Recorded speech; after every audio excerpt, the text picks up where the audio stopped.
Yesterday, the U.S. government filed a 40-page legal brief in federal court. The argument, and I want you to hear this clearly, was that Anthropic might secretly disable or alter its own AI.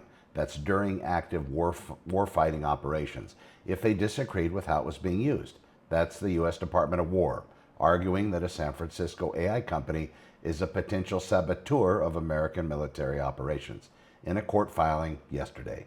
This thing is getting wilder by the day. This is AI with Honor. Today's Wednesday, March 19th. Let's get it done. Here's where we are. Anthropic sued the U.S. government after being designated a supply chain risk, a label that's never been applied to an American company before. Anthropic went to court and asked for a preliminary injunction, meaning stop enforcing this designation while we fight it out. The Department of War filed its rebuttal yesterday. 40 pages. Their core argument, and I want to be precise here because this is important, is that Anthropic might attempt to disable its technology or alter the behavior of its model before or during wartime operations if the company feels its corporate red lines are being crossed. Let that land for a moment. The U.S. government is arguing in federal court that the maker of Claude, the AI used to generate business proposals, write code, and answer customer questions and run voice agents for mortgage companies, might secretly sabotage American military operations mid-battle. So no evidence was actually cited to support that concern. The lawyer representing Anthropic told TechCrunch there had been no investigation, no incident, nothing. But here's what's happening underneath that argument. The government is terrified of a world where a private company has a kill switch on technology embedded in classified military systems. And honestly, that's a legitimate fear. The problem is the remedy that they chose. Designating a U.S. company as a foreign adversarial level threat, that's the part that's without precedent. The hearing on Anthropic's request for a preliminary injunction is set for March 24th, next Tuesday. So let's watch for that date. And one more thing, multiple tech companies, employees at OpenAI, Google, and Microsoft, along with legal rights groups, have led amicus briefs in support of Anthropic. The industry is not letting this go quietly. Anthropic revenues just tripled.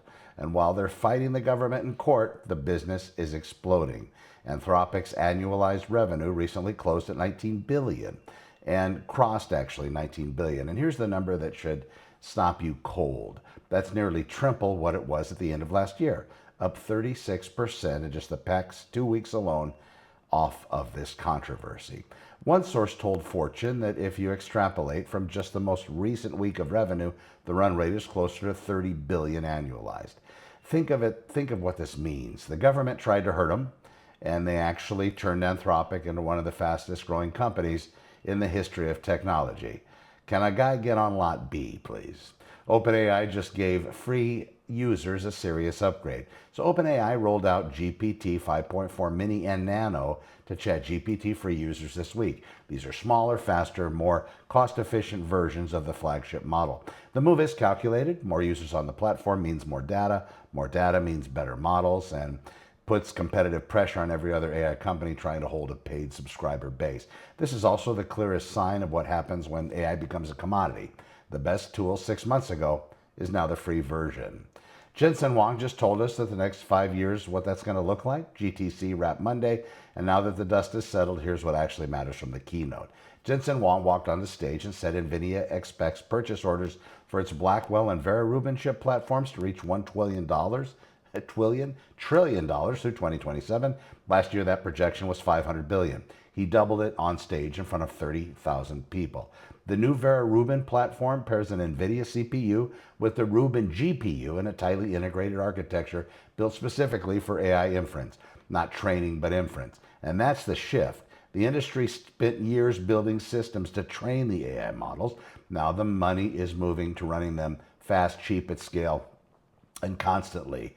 The Grok 3 LPU just dropped. NVIDIA paid $20 billion to acquire Grok's technology last year. This is the first chip out of the deal. It's built to accelerate inference specifically. One rack holds 256 of these chips and sits beside the Vera Rubin rack as a combined inference powerhouse.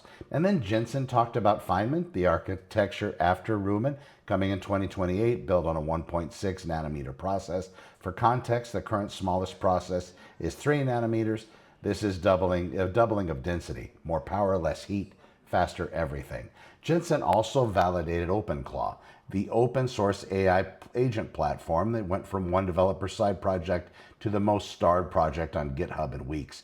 He also called it a seismic shift in how humans will interact with AI going forward. The through line of the entire keynote was this: NVIDIA just doesn't make chips. It wants its own operating layer of the entire agentic AI economy. Chips, software, infrastructure, inference, physical AI, robotics, all of it. One stack, one company in the center of every layer. That's either visionary or terrifying, depending on where you're sitting. Anthropic just published the largest AI user study ever. Yesterday, the same day government filed a brief against them, Anthropic published the results of a study they ran with Claude users. 81,000 people participated, the largest and most multilingual qualitative study of AI ever conducted. They asked 3 questions. How do you use it? What do you dream it could make possible? And what do you fear it might do? The full results are at anthropic.com. I'll be digging into those numbers for an upcoming episode, but the timing of that publication, the same day the government called them a national security threat, was not accidental. That's the company saying, here's what our users actually are. Here's who they are. Here's what they actually want. Here's what they think. And here's the trust we've actually built. So let's get into some token cost. Here's where AI pricing is right now and what it actually means for your life and your business. We watched NVIDIA announce $1 trillion projected chip sales. That's OpenAI giving away their best model from 6 months ago for free. Anthropic's revenue tripled in a year. Jensen Huang is already talking about the next chip generation after this one. Most people watching this are trying to figure out whether AI is actually useful for anything real, and here's the honest answer.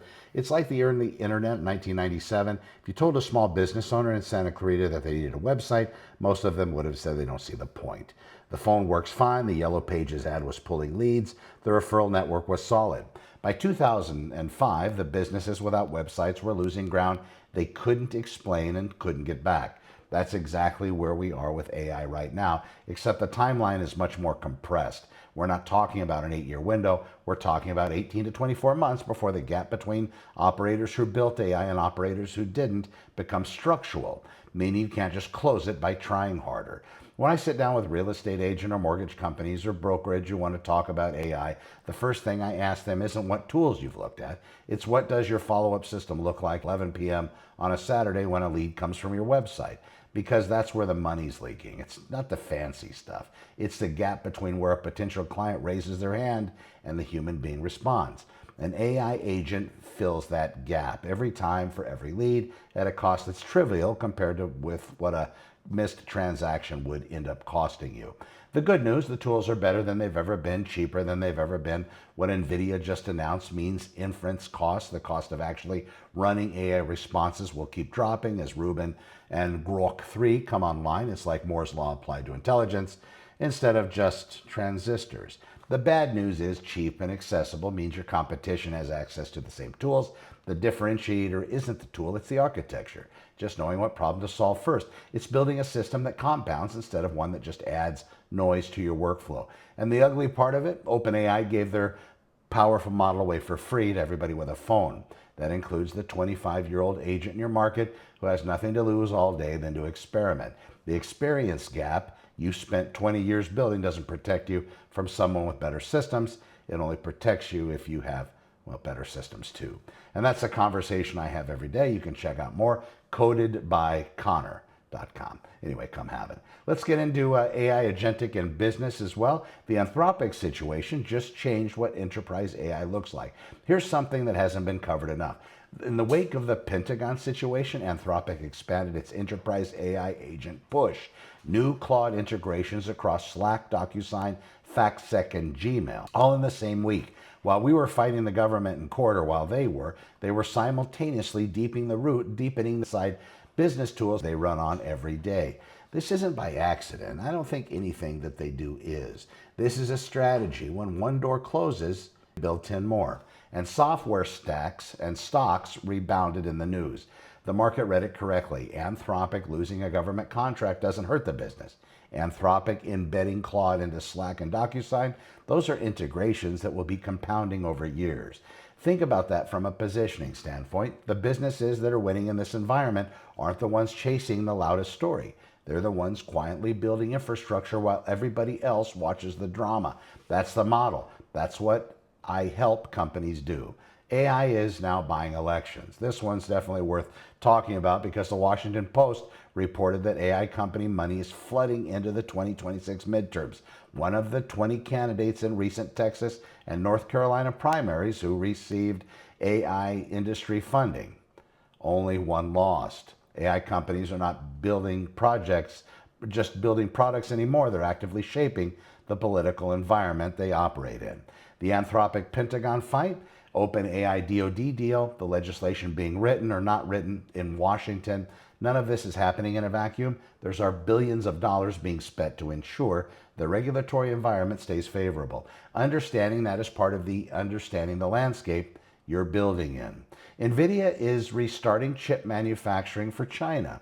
This slipped under the radar during GTC week, but it does matter. Maybe that was on purpose. Jensen Huang confirmed NVIDIA has received order from China and is starting manufacturing for that market. The export restrictions that were designed to limit China's access to frontier AI chips, NVIDIA is finding a path around them through chips calibrated to stay just below the restriction thresholds. This is geographical AI race in real time. U.S. government restricts exports. NVIDIA engineers chips that compete technically but deliver meaningful capability. China gets access to compute, and the race, of course, continues. There's no clean ending to this story. Tech companies are pledging to cover AI energy costs. The AI center build-out is creating real political pressure around electricity prices. Community near data centers are seeing grid strain. Voters are noticing in the utility bills. In response, OpenAI, Microsoft, Google, Amazon, Meta, and Oracle have all pledged to cover that energy infrastructure costs associated with their AI data centers so that the consumers don't see higher energy bills. Well, that's a remarkable moment. The largest technology companies in the world voluntarily agreeing to absorb an infrastructure cost that would otherwise hit regular people, specifically to avoid a political backlash heading into the midterms. AI is now an energy story, a political story, an election story, and it's still just getting started. And why don't they use some of that and also take care of the people that AI is going to displace? The preliminary injunction hearing for Anthropic versus the U.S. government is set for next Tuesday. That's the moment a federal judge decides whether to temporarily block the Pentagon supply chain risk designation while the lawsuit plays out. If the injunction is granted, Anthropic gets breathing room and the case moves towards trial. If it's designed, the designation stays in place while the fight continues. Contractors keep being required to certify that they don't use Claude in military work. Industry groups representing hundreds of companies are urging the court to pause the blacklisting. The argument that the Pentagon could have simply ended the contract rather than applying a national security designation is one of the multiple legal experts and even former Trump administration officials agree with. The tech industry is watching Tuesday like a hawk because the precedents this sets about whether the government can use procurement designations as punishment for companies that don't do what they're told goes far beyond Anthropic. It goes to every company building anything in or near the government space. I want to leave you with something from the Anthropic study that published yesterday. Now, 81,000 people, the largest quantitative AI study ever run, and Anthropic asked them, what do you dream AI could make possible? And the answers weren't about productivity, they were about time, getting more of it back, about spending it on the things that matter. People aren't asking for it to make them rich, they're asking for AI to give them their life back. I think about that in the context of what I do every day. I build systems that take the follow-up, the intake, the lead capture, the qualification, and scheduling off the plate of people who got into the real estate or mortgage or their profession because they wanted to help people, not because they wanted to manage a CRM at midnight. That's the promise AI done right. Not replacing the human, but getting the human back to the only they can do. The government wants to know about kill switches and warfighting operations. 81,000 regular people just told us that they want to have more time with their family and with themselves. That's the real use case. That's what we're building towards. ConnorWithHonor.com. I will see you tomorrow. Thanks for watching.